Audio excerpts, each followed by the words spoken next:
Hi students, very good morning. Today we will see distribution of major crops in Tamil Nadu. அதாவது தமிழ்நாட்டோட முக்கிய பயிர்களோட பரவல் பற்றி பார்க்க போகிறோம்.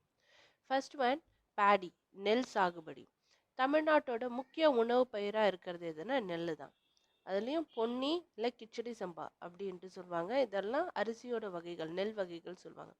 ஸோ கிச்சடி சம்பா தமிழகத்தில் பயிரிடுற முக்கிய நெல் வகைகளில் ஒன்று. ஸோ பொன்னியும் கிச்சடி சம்பா அரிசியும் தமிழகத்தில் பயிரிடப்படுற நெல் வகைகளில் முக்கியமான பயிராக சொல்லப்படுது. இது வந்து ஏறத்தாழ எவ்வளோ இருக்குன்னா 3 மில்லியன் ஹெக்டேர் பரப்பளவுக்கு நெல் வந்து பயிரிடப்படுதுன்றதை சொல்கிறாங்க.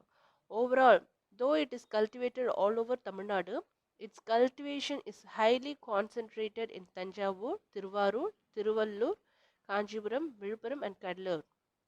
அதாவது இந்த பயிர் தமிழகம் முழுசும் பயிரிடப்பட்டாலும் தஞ்சாவூர், திருவள்ளூர், காஞ்சிபுரம், விழுப்புரம், கடலூர் மற்றும் திருநெல்வேலி இந்த மாவட்டங்கள்லாம் அதிக அளவு நெல் சாகுபடி அதிகமாக செய்யப்படுதுன்ட்டு சொல்லப்படுறாங்க. அதுக்கப்புறம் என்னென்னா it rank third in the production of rice among the states of India. அதாவது இந்திய மாநிலங்களில் தமிழகம் நெல் உற்பத்தியில் தேர்ட் பிளேஸ், 3வது இடத்தை பிடிக்குது.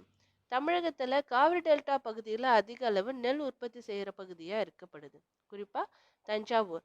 ஏற்கனவே நம்ம பார்த்துருப்போம், தமிழ்நாட்டோட நெற்களஞ்சியம் அப்படின்ட்டு எதை சொல்கிறாங்கன்னா தஞ்சாவூரை தான் சொல்லுவாங்க. த கிரானரி ஆஃப் தமிழ்நாடு, இது ஒரு 1 மார்க் கொஷின்ஸில் வரும். Next one millets.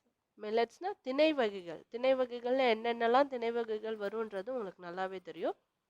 தமிழ்நாட்டோட மக்கள் தொகையில் ஏறக்குறைய 1/3 ஆஃப் த பீப்புள், அதாவது 1/3 பகுதியினரோட முக்கியமான உணவாக எது இருக்குன்னா மில்லட்ஸ் தான் இருக்குது. மில்லட்னா என்னென்னலாம் வரும்னா கேழ்வரகு வரும், சோளம், கம்பு, இதெல்லாம் திணைப்பயிர்களில் வரக்கூடியது.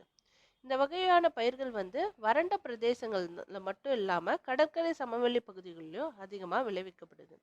குறிப்பாக கோயம்புத்தூர் ரீஜியன், அதாவது கோயம்புத்தூர் பிளாட்டியூஸ்லேயும் அண்ட் கம்பம் பள்ளத்தாக்குலேயும் சோளம் வந்து அதிக அளவு பயிரிடப்படுது. கோயம்புத்தூர், தருமபுரி, வேலூர் அண்ட் கடலூர் இந்த மாவட்டங்களில் கேழ்வரகு அதிகமாக பயிரிடப்படுது.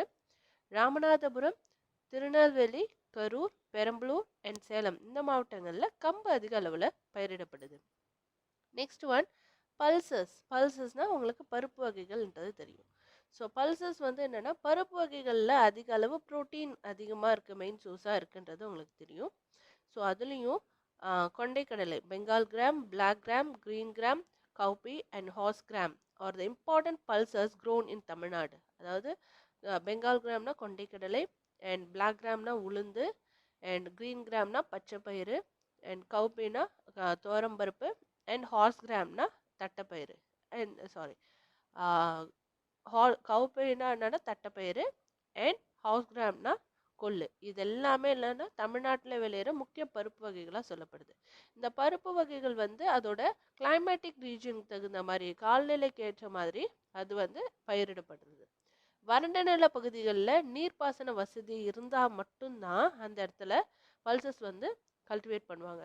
மிதமான குளிர்நிலை இல்லை குறைந்த அளவு மழைப்பொழிவு இங்கே வந்து இந்த பயிரிட உகந்த சூழ்நிலை, அதாவது எக்ஸலண்ட் ஃபவுண்டர்ஸ் ஆஃப், அதாவது ஏற்ற ஒரு காலநிலை, அதுக்கு mild cool climate and a low moderate rainfall are the best suited for this graphs.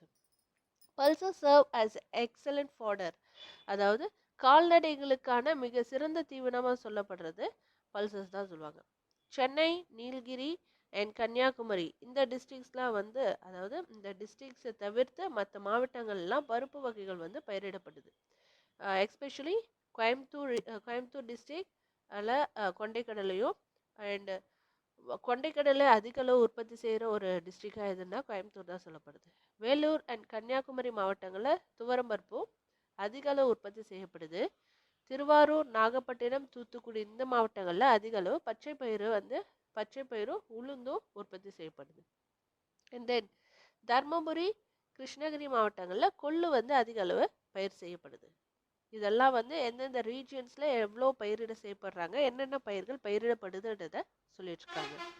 Next one oil seeds, அதாவது எண்ணெய் வித்துக்கள் சொல்லுவாங்க. எண்ணெய் வித்துக்கள் வந்து என்னன்னா எண்ணெய் வித்துக்கள் நிலக்கடலை, எள், ஆமணக்கு, தென்னை, சூரியகாந்தி, இது எல்லாமே என்னன்னா தமிழ்நாட்டில் பயிரிடப்படுற முக்கியமான எண்ணெய் வித்துக்களாக சொல்லப்படுறாங்க.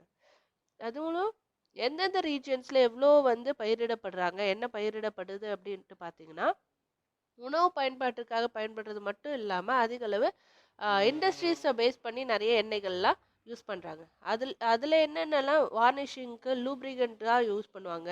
வார்னிஷ், சோப்பு, கேண்டில்ஸு, காஸ்மெட்டிக், ஃபார்மாசூட்டிகல்ஸ், அதாவது மருத்துவ துறைகள்லையும் எண்ணெய் வந்து அதிகமாக யூஸ் பண்ணுவாங்க. அதுலேயும் நிலக்கடலை வந்து மாநிலத்தோட முக்கிய எண்ணெய் வித்தாக சொல்லப்படுறது. நம்ம தமிழ்நாட்டோட முக்கிய எண்ணெய் பயிராக சொல்லப்படுறதுன்னா நிலக்கடலை தான். அதுக்கப்புறம் எதை சொல்கிறாங்கன்னா, வேலூரில் வந்து வேலூர், திருவண்ணாமலை, விழுப்புரம், சேலம் அண்ட் புதுக்கோட்டை இந்த மாவட்டங்களில் நிலக்கடலை உற்பத்தி அதிக அளவு செய்யப்படுது. தர்மபுரி, கடலூர், பெரம்பலூர், மதுரை, ஈரோடு, ராமநாதபுரம், சிவகங்கை அண்ட் விருதுநகர் இந்த மாவட்டங்கள்லாம் குறைஞ்ச அளவு தான் நிலக்கடலை உற்பத்தி செய்யப்படுது. கோயம்புத்தூர், தஞ்சாவூர், கன்னியாகுமரி மாவட்டங்களில் தென்னை மரங்கள் அதிகமாக இருக்கிறதுனால தென்னை, அதாவது கோகனட் ஆயில் வந்து அதிக அளவு ப்ரொடக்ஷன் அந்த டிஸ்ட்ரிக்ஸ்லலாம் இருக்குது. Next one sugar cane. கரும்பு தமிழ்நாட்டோட முக்கிய வணிக பயிராக சொல்லப்படுது. அதாவது கமர்ஷியல் கிராப்ஸாக சொல்லப்படுறது எதுனா சுகர் கேன் தான். இது ஒரு 1 இயர் அளவுக்கு கல்டிவேட் பண்ணுவாங்க. மேக்ஸிமம் 9 to 11 months வரைக்கும் என்னன்னா கிராப் கல்டிவேஷன் இருக்கும். இதுக்கு அதிக வெப்பநிலையும் அதிக மழை பொழிவு தேவைப்படுறதுனால இது 1 இயர் வரைக்கும் கிராப் கல்டிவேஷன் நடக்கும். வெப்பமண்டல பகுதிகளில் நல்லா வளரக்கூடிய பயிரும் எதுனா சுகர் கேன் தான். திருவள்ளூர், காஞ்சிபுரம், வேலூர், கடலூர், திருநெல்வேலி, கோயம்புத்தூர் அண்ட் ஈரோடு இந்த மாவட்டங்கள்லாம் கரும்பு அதிக அளவு பயிரிடப்படுது. நெக்ஸ்ட் ஒன் காட்டன், பருத்தி. பருத்தி வந்து என்னன்னா is a fibre. Cotton is a fibre and cash crop. பருத்தி வந்து இழைப்பயிர் இல்லைன்னா வணிக பயிராகவும் சொல்லப்படுறது. It requires black soil, long frost free condition and warm and humid weather for its cultivation. இதுக்கு கரிசல் மண் தேவைப்படுறது.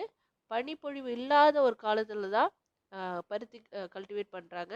மிதமான வெப்பம், ஈரப்பதம் வந்து வானிலையில் ஓரளவுக்கு கூட இருக்கக்கூடாது. அந்தளவு இருந்தால் தான் காட்டன் கல்டிவேஷன் செய்ய முடியும்.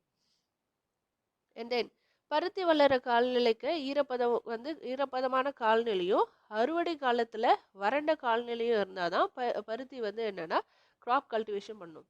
அது சோயிங் பீரியடில் வந்து லைட்டாக, அதாவது மீடியமாக இல்லாமல் அதுக்கும் கம்மியான பனிப்பொழிவாக இருக்கணும். அண்ட் தென் அதோட கிராப் கல்டிவேஷன் ஹார்வெஸ்டிங் பீரியடில் வந்து என்னென்னா வறண்ட காலநிலை இருந்தால் மட்டும்தான் காட்டன் கல்டிவேஷன் நடக்கும். இதுக்கு எந்தெந்த பகுதிகளில் ஏற்ற ஒரு பகுதிகளாக சொல்லப்படுதுன்னா கோயம்புத்தூர் பீடபூமி, வைகை, வைப்பாறு இந்த பகுதிகளெலாம் அதிக அளவு பருத்தி பயிரிடப்படுது. மதுரை, ராமநாதபுரம், விருதுநகர், தூத்துக்குடி, சேலம், தர்மபுரி மாவட்டங்கள்லாம் அதிக அளவு காட்டன் கல்டிவேஷன் செஞ்சிட்ருக்காங்க. நெக்ஸ்ட் ஒன், தமிழ்நாட்டில் எங்கெங்கே என்னென்ன பயிர்கள் விளைவிக்கப்படுதுன்றதை இந்த மேப்பில் கொடுத்துருக்காங்க. Look at that. Next one, plantation crops. தோட்டப்பயிர்கள் பற்றி பார்க்க போகிறோம். தோட்டப்பயிர்கள்னா தேயிலை தெரியும். Tea, coffee, cashew, rubber and cinchona இதெல்லாம் major plantation crops of the state. இதில் வந்து என்னென்னா இந்தியாவில் அஸ்ஸாம் மாநிலத்துக்கு அடுத்தபடியாக தமிழ்நாட்டில் தான் தேயிலை வந்து அதிக அளவு பயிரிடப்படுது. அண்ட் உற்பத்தியிலையும் செகண்ட் பிளேஸில் இருக்கிறது நீலகிரியில் இருக்க நீலகிரி மவுண்டைன்ஸ் அண்ட் கோயம்புத்தூர் ரீஜியனில் தான் அதிக அளவு தேயிலை தோட்டங்கள் இருக்குதுன்ட்டு சொல்கிறாங்க. அண்ட் மேற்கு தொடர்ச்சி மலைகள்லையும் கிழக்கு தொடர்ச்சி மலைகள் வெஸ்டர்ன் காட்ஸ் அண்ட் ஈஸ்டர்ன் காட்ஸ்லையும் காஃபி வந்து அதிக அளவு பயிரிடப்படுது. நீலகிரி மலைகள்லையும் சேலம் மாவட்டத்தில் இருக்கிற மலை சரிவுகளிலும் காஃபி அதிகமாக பயிரிடப்படுது. திண்டுக்கல், மதுரை, தேனி இந்த மாவட்டங்கள்லாம் காஃபி உற்பத்தியில் இருக்குது. காஃபி வந்து அதிக அளவு பயிரிட செய்யப்படுறது. அண்ட் கர்நாடகா மாநிலத்துக்கு அடுத்தபடியாக தமிழ்நாடு தான் செகண்ட் பிளேஸில். காஃபி கல்டிவேஷன் வந்து காஃபி உற்பத்தி அதிகமாக செய்யப்படுற முதன்மை மாநிலம் எது கேட்டாங்கன்னா கர்நாடகா தான் எழுதுவோம், மார்க் பண்ணுவோம். அதுக்கு அடுத்தபடியாக செகண்ட் பிளேஸில் எங்கே இருக்குன்னா தமிழ்நாடு தான். ரப்பர் தோட்டங்கள் வந்து எங்கே அதிகமாக இருக்குன்னா கன்னியாகுமரியில் அதிகமாக இருக்குது. தமிழ்நாட்டில் இருக்க வெஸ்டர்ன் காட்ஸ் மேற்கு தொடர்ச்சி மலையிலையும் கிழக்கு தொடர்ச்சி மலைகளோட சரிவுகள்லையும் மிதவெப்பமாக இருக்கிற பகுதிகளில் அண்ட் ஈரமான காலநிலை இருக்கிற பகுதிகளில் மிளகும் விளைவிக்கப்படுது. அதாவது ரப்பர் தோட்டத்தில் மிளகும் விளைவிக்கப்படுது. கடலூர் மாவட்டத்தில் பெரும்பகுதிகளில் முந்திரி தான் பயிரிடப்படுது. ஏறத்தாழ 1060 மீட்டர்ஸ்லேருந்து 1280 மீட்டர்ஸ் உயரம் வரைக்கும் இருக்கிற ஆனைமலைகளோட பகுதிகளில் சின்சோடா தான் அதிக அளவு பயிரிடப்படுது. 915 மீட்டர்லேருந்து 1525 மீட்டர் வரைக்கும் உள்ள மதுரையை சுற்றி இருக்கிற பகுதிகளில் ஏலக்காய் தோட்டங்கள் தான் அதிக அளவு இருக்குது. இதுதான் இதோட ஓவரால் வந்து என்னன்னா தமிழ்நாட்டில் என்னென்ன பயிர்கள் பயிரிடப்படுது அதோட பரவல் பற்றி பார்த்துருக்கோம். டிஸ்ட்ரிபியூஷன் ஆஃப் கிராப் கல்டிவேஷன்ஸை பற்றி தான் இன்னைய செஷனில் பார்த்துருக்கோம். நெக்ஸ்ட் செஷனில் லைவ் ஸ்டாக் அனிமல் ஹஸ்பண்ட்ரி கால்நடை வளர்ப்பை பற்றி பார்க்கலாம். Today session is over. Thank you.